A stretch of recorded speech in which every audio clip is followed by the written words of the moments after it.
سہیل نے یہاں تک کہہ دیا کہ اگر اس کے ساتھ زبردستی کی گئی تو وہ نکاح کے بعد یہ گھر چھوڑ کر کہیں چلا جائے گا۔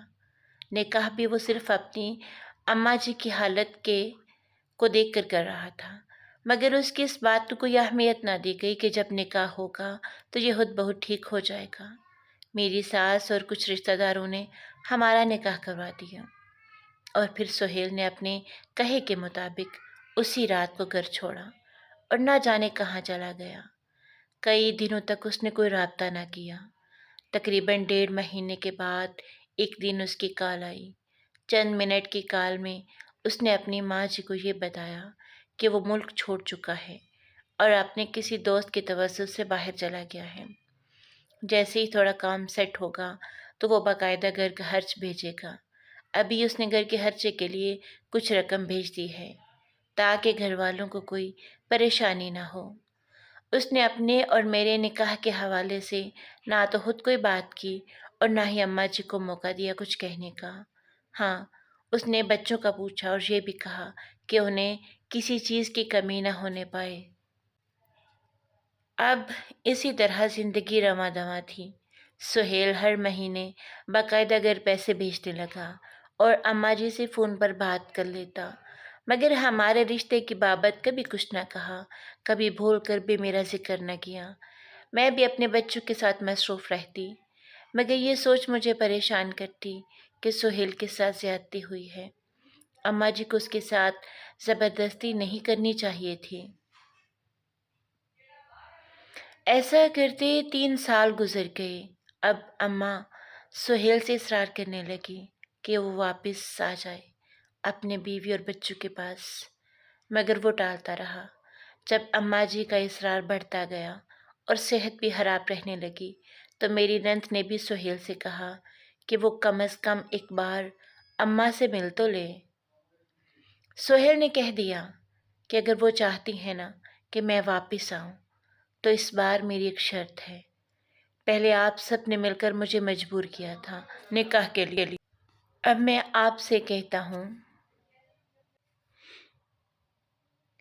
کہ آپ میری ایک اور شادی کروا دیں۔ میں کبھی فائزہ کا سامنا نہیں کر سکوں گا۔ میرا نکاح تو ہو گیا ہے، کہنے کو وہ میری بیوی ہے، اس کی اور بچوں کی تمام ذمہ داریوں کو میں پورا کروں گا، مگر میں کبھی اس کو بیوی کا درجہ نہیں دے پاؤں گا۔ اس بار وہ رو دیا تھا، میری نند نے مجھے بتایا اور ساتھ اس کی خواہش کا ذکر کیا۔ میں نے رضامندی دی کہ اگر اس کی یہی خواہش ہے تو میں کون ہوتی ہوں۔ ویسے بھی مجھے اپنی ساس کی فکر تھی، جن کا ایک بیٹا تو ہمیشہ کے لیے انہیں چھوڑ کر جا چکا تھا، جبکہ دوسرا ان کی آنکھوں سے بہت دور تھا۔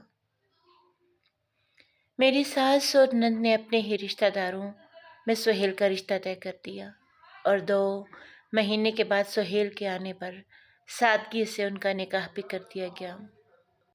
گھر کو 2 حصوں میں تقسیم کر دیا گیا۔ ایک پورشن میں سہیل اپنی بیوی کے ساتھ، جبکہ دوسرے پورشن میں میرے بچے اور ساس رہتے تھے۔ میرا کبھی سہیل سے سامنا نہ ہوا۔ وہ 3 مہینے گھر رہا، پھر واپس بیرون ملک چلا گیا۔ اب اس کی اپنی اولاد بھی دنیا میں آنے والی تھی۔ اس کے ہاں بیٹا ہوا تو وہ پھر پاکستان آیا تھا اور بے حد خوش تھا، مگر ہم دونوں کے بیچ جو دیوار حائل تھی وہ قائم تھی۔ وقت گزرتا گیا، میں شادی شدہ ہو کر بیوہ جیسی زندگی گزار رہی تھی۔ میرے بچے جوان ہو چکے تھے، ساس دنیا چھوڑ گئی تو میں خود کو بہت تنہا محسوس کرتی۔ میرے اپنے ماں باپ میرے بچپن میں ہی وفات پا چکے تھے اور کوئی بہن بھائی نہیں تھا۔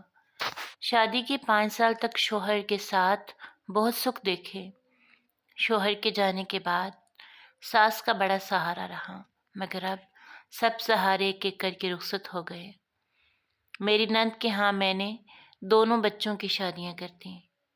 میرا بیٹا برسر روزگار ہے۔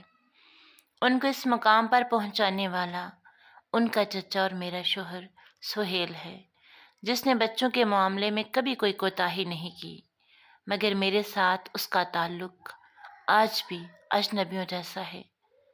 میں سوچتی ہوں کہ مجھے اور اسے کیوں اس آزمائش میں ڈالا گیا۔ یہ سب ذمہ داریاں تو وہ پوری کر ہی رہا تھا، تو پھر یہ نکاح کیوں کروایا گیا؟ آپ سب بتائیں کہ کس کے ساتھ زیادتی ہوئی، کیسا ہونا چاہیے تھا؟